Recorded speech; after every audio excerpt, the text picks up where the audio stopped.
Hey guys, and welcome to Firewatch. I am going into this game completely blind. All I've heard about it is that it's a good game, and well, it's best to go in it blind, so without further ado, let's start a new game.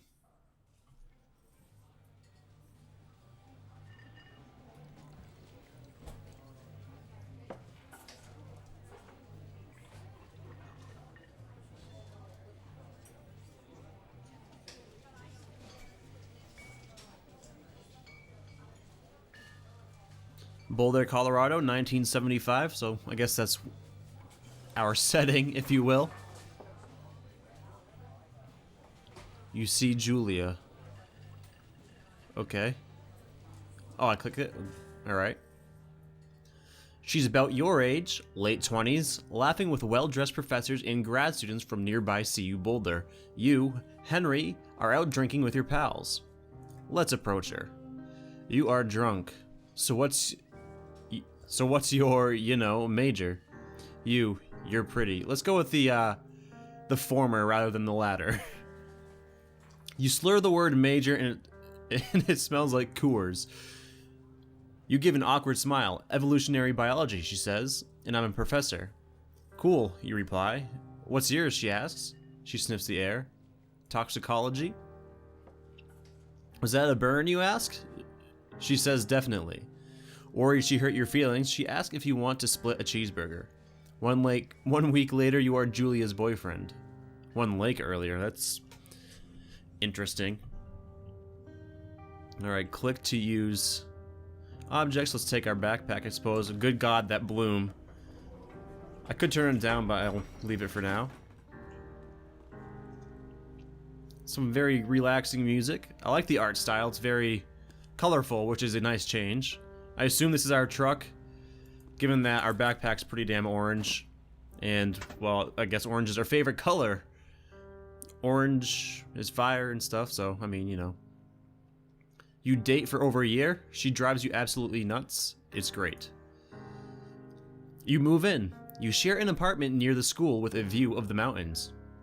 You two drink beers out on the deck. You drink beer just about anywhere. Life is good. Julia wants to get a dog. There's a scruffy, undersized beagle. Julia is in love, and she wants to bring it with her to class. There's also an intimidating but gentle-eyed German Shepherd. Nothing bad could happen to Julia while walking this dog. It's badass. I'm going to pick the beagle because I've had beagles all my life, and I've got a soft spot for them. So we're going to pick the beagle, and well, I guess his name's going to be Bucket. Bucket's a good dog. That's not a beagle bark, by the way. Come on now. And a week later, you've totally forgotten about the other one. Julia loves him, and you love him too. 1979. You talk out on the deck, and it's summer. 9:30 p.m. and the heat, still radiates off the high desert. What do you think about kids? She asks. Kids, they're not very smart or good at much. I'm saying, if you and I have some, a couple of little idiots. Why not? In that case, we should probably get married. Yeah, I would like that, you say. These kids are going to be screwed up enough. It's probably for the best that their parents are hitched. You say she's absolutely right. Alrighty, so looks like we are out here in the wilderness, if you will. May as well go up to this little board. So do not forget to check in, no fireworks. It's not recommended for inexperienced hikers. Alright. The music is pretty loud, I won't lie. That's quite alright. It is nice music. 1980. It's Thursday night, and Julia is 4 hours late. She doesn't call. You're worried and getting angrier by the minute. She walks in after you've gone to bed. She's not quite drunk, but she's clearly been having a fun time. You fight, and then she gets between the sheets.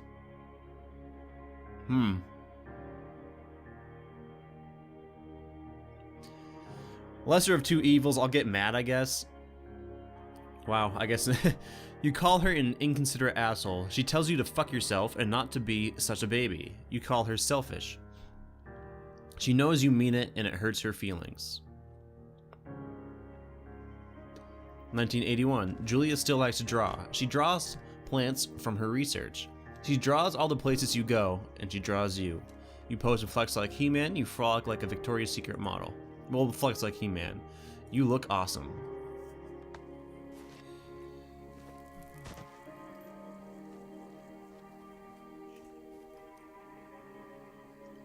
Just about nighttime here, sun's setting over there, so that's going to be the west. I don't know if that's important at all, but I mean, it is the west.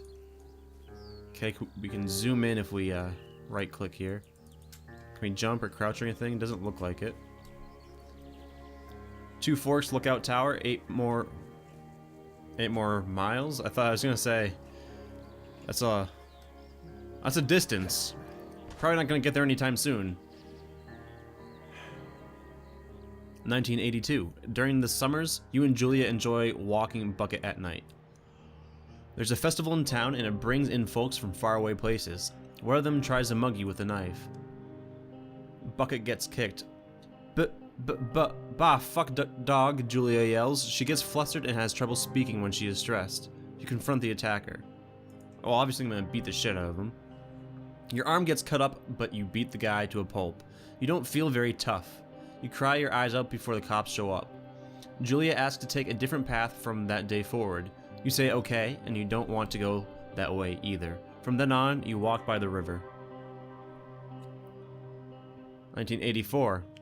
Plans to have kids gets waylaid by work.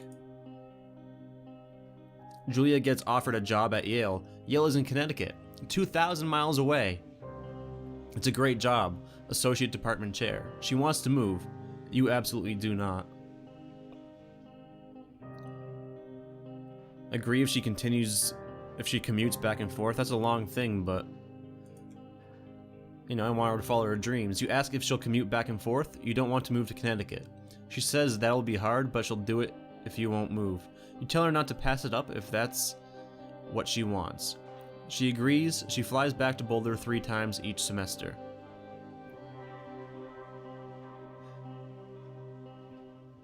Julia is sent home from Yale on paid leave after having an episode. She lost it on a colleague for borrowing books that were important to her research. I just dropped my phone. She didn't remember that she had happily loaned them to him just 2 days prior. She was found crying in the stairwell. You say maybe you guys should talk to someone about it. You make macaroni and drink wine and try to forget about it. Let's do that. And it works. You watch Dallas on TV and sleep together on the couch. Didn't realize I'd be reading so much, but hey, that's alright. Just kind of hanging out here by a fire, it looks like, maybe? Some kind of campsite. Guess we'll pick up my journal.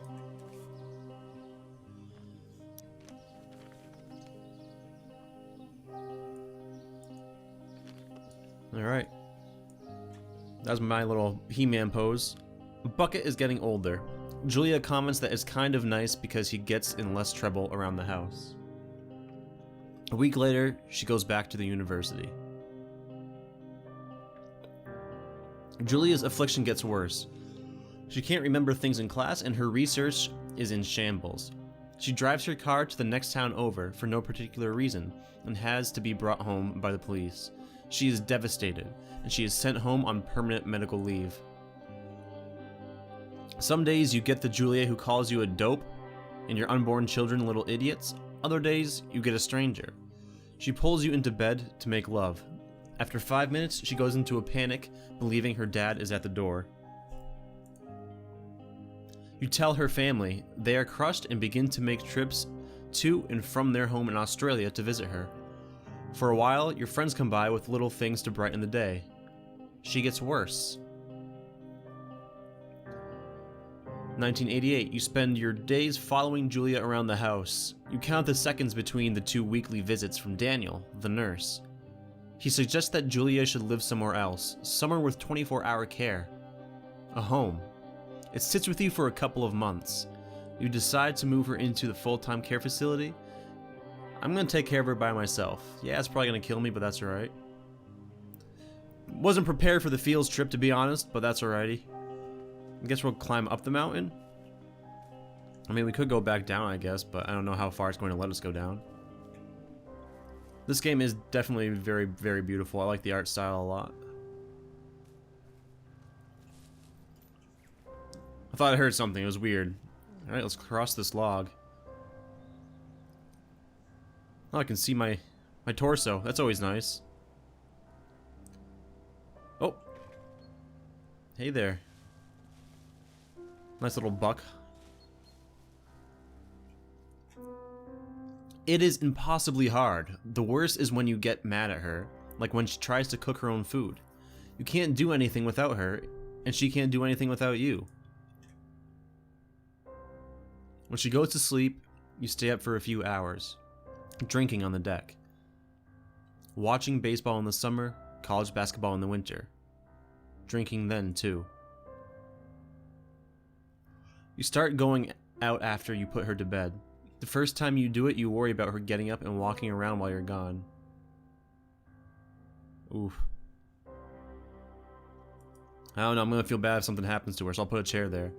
You go to the same bar at the boring end of Pearl Street. It's nice there. Over time, you tell Sheila, the bartender, everything. It's a huge weight off. You're home and in bed by 1 AM a couple nights a week. You look forward to those nights. One night, you are stopped at a DUI checkpoint. You blow a .10 and are taken to jail for the night. You consider trying to hide it, but you tell your sister-in-law, Susan. Julia's parents take the next plane from Australia. They can't believe the state your house is in. They tell you Julia is coming to live with them. You don't argue. You say you'll visit soon. And a few weeks go by. Summer is coming and you see an ad in the paper for a job. You take it.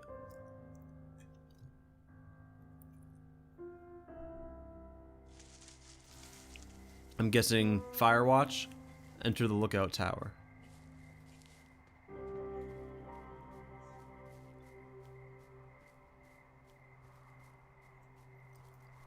Alright, so I assume this is the job we've taken.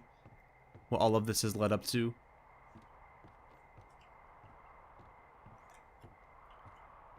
Very nice view. Kind of want to go to Colorado someday. Well, it's beautiful from the pictures I've seen and whatnot, and from the people I've spoken to. I believe I had a cousin that lived there for a little bit, at the very least, and looked like he had a pretty good time.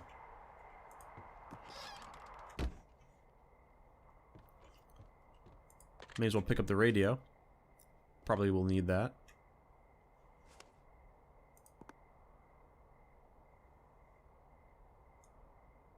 I mean, yeah, it's a pine cone. We'll just throw it over there. Another pine cone.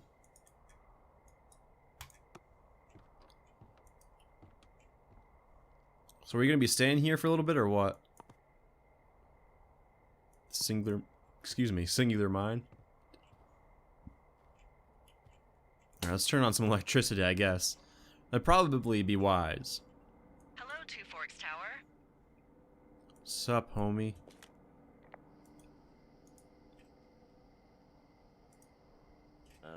Hello? Whoever this is? It's Henry, right? Yeah. I'm Delilah. Yeah, that's what the guy said on the phone. So, what's wrong with you? Excuse me? People take this job to get away from something. So, what's wrong? What's wrong with you? That's a great idea. Go ahead. Look, I just hiked for 2 days, so I don't really follow whatever it is you're doing right now. You take a stab at what's wrong with me. Fine, then can I, like, sleep forever? Sure, buddy. Okay, now go ahead. Okay. So you've killed 3 ex-husbands, you're rebelling against mom, and nobody back home can stand you. Let's go with the first one. You've killed 3 husbands. You're a black widow, and you're just out here until the heat dies down, and then you'll kill again. Ooh, very good. Bravo, Henry. Okay, I sleep now? Not quite. Now you. Okay, good night, bye. Let's see. I don't know anything about you. I say you got fired from your job and have finally decided to write your novel. That's the sort of bullshit reason you'll find a man out in the woods. Good night. Welcome to the job. Firewatch. Fair enough. Day 1. Good morning, Henry. Well, I guess good afternoon. You probably slept like a rock. Anyway, there's still a few hours of daylight to get some work in. I can see you at your desk, so call me when you're ready.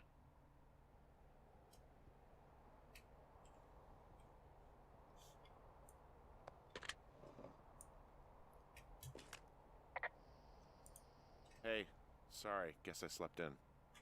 You got a relaxing, what, 14 hours of sleep? Whew. Yeah, Jesus. I guess it's what, 6? 6:45. Whoops. Don't worry about it. That hike puts everyone out of commission for a day or two. But now that you're up, let me quickly get you acquainted with the job. There's a thing in the middle of your room with a round map on it. Do you see it? Yes, I definitely see it. Okay, yeah, I see it. This is the Osborne Firefinder, invented in 1914 by W.B. Mason. Osborne. Just We kidding. use this to spot, you guessed it, What the fuck? What is it? Nothing. You use this to... Oh, fuck me! Good God, language, lady. Out your west-facing window. Are you seeing what I'm seeing? Press Those N. fucking fireworks? Yeah, it looks like fireworks. By the way, WB Mason is like a paper company near where I live, I so... need you to confirm. Do you see them? Whoa, that's not legal, right? No. You need to get down there right now and stop them. Fire danger is through the fucking roof. Is that really my job? Your job is whatever I say it is. Look, the closest ranger is like 2 days away. Go down there and set them straight. Like, kick the shit out of them? Can I write them a ticket? I guess I'll write them a ticket. Easy there, Dirty Harry. Well, Get going. You'll probably need a rope to get down the shale between you and the lake, if I remember right. There should be one in the supply box on the way. The code is 1234. It's actually that for all of them. 1, 2, 3, 4. smart. Shut up. Alright. So. Guess we're gonna stop some hooligans from setting off some fireworks, but we'll do that next time, so sorry, but that's the end of this episode, and as always, thank you all very much for watching, and see you next time.